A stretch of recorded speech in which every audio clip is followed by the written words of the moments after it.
नमस्कार मित्रांनो, मी कॅप्टन अभिषेक Pingale, airline pilot आहे आणि सध्या बोईंग 737 मॅक्स हे विमान चालवत आहे.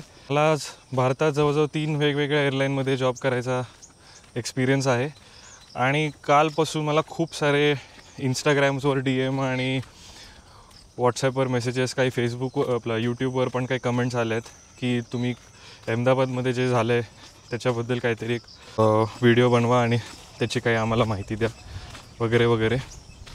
तर म्हटलं की सर्वात पहिले मी खूप डिस्टर्ब्ड आहे जे काय झालं आहे त्याच्याबद्दल, आणि my deepest condolences to all those who have lost their lives, आणि त्यांच्या फॅमिली मेंबर्सला स्ट्रेंथ मिळो या पर्टिक्युलर सिच्युएशनमध्ये, हीच मी ईश्वरचरणी प्रार्थना करतो.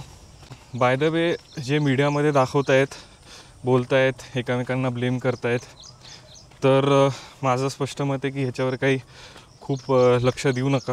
बऱ्याचशा मीडियामध्ये ज्या गोष्टी दाखवत आहेत त्या सगळ्याच खऱ्या आहेत आणि करेक्ट आहेत असं नाही. बऱ्याचशा लोकांना टेक्निकल नॉलेज नाही आहे त्याच्याबद्दल आणि ते काही कमेंट्स करत आहेत विचित्र. एनिवे, विमानात एक ब्लॅक बॉक्स असतं आणि कोणताही काही इन्सिडेंट झाला, काय ॲक्सिडेंट झाला तर ते पर्टिक्युलर ब्लॅक बॉक्स रिट्रीव्ह करतात आणि त्याच्यात विमानातली सगळी A to Z माहिती असते आणि कॉकपिटमध्ये कोण काय कोणाशी बोललं आहे, काय करत आहे, इंजिन पॅरामीटर्स काय आहेत, कुठे काय एरर झाली आहे का, किंवा कुठे काय टेक्निकल ग्लिच झाली आहे का, हे सगळं त्याच्यात कळतं.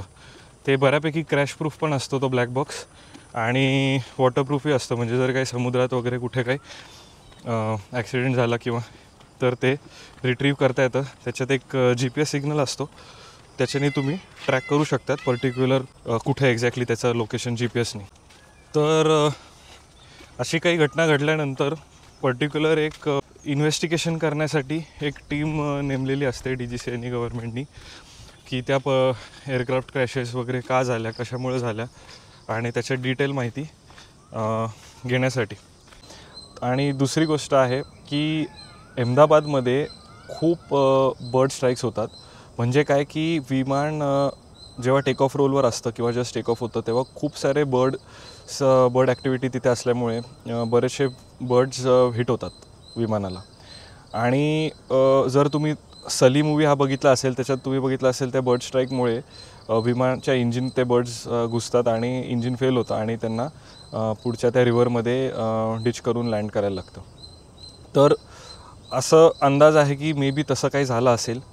आणि अजून एक गोष्ट की त्याच्या काही क्षणात, म्हणजे टेक ऑफ वरती आल्यावरच काही सेकंदातच तुम्हाला जे लँडिंग गिअर असतं, म्हणजेच जे व्हील्स असतात विमानांचे जे चाकं असतात, ते तुम्हाला वरती घ्यायला लागतात.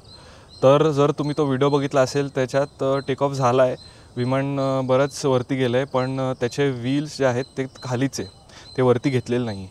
तर ते का नाही, अजून कशामुळे, त्याचं काय कारण आहे ते अजून आपल्याला काहीच माहीत नाही आहे. प्राथमिक जे मला वाटतं आहे की असेल किंवा घडू शकतं, तर तेवढंच मी बोलील. आणि स्पेक्युलेट करण्यापेक्षा जेव्हा इन्व्हेस्टिगेशन होईल, त्याचे रिपोर्ट्स येईल, त्याच्यानंतरच मी डिटेल माहिती तुम्हाला देईल. तर thank you for watching. Take care.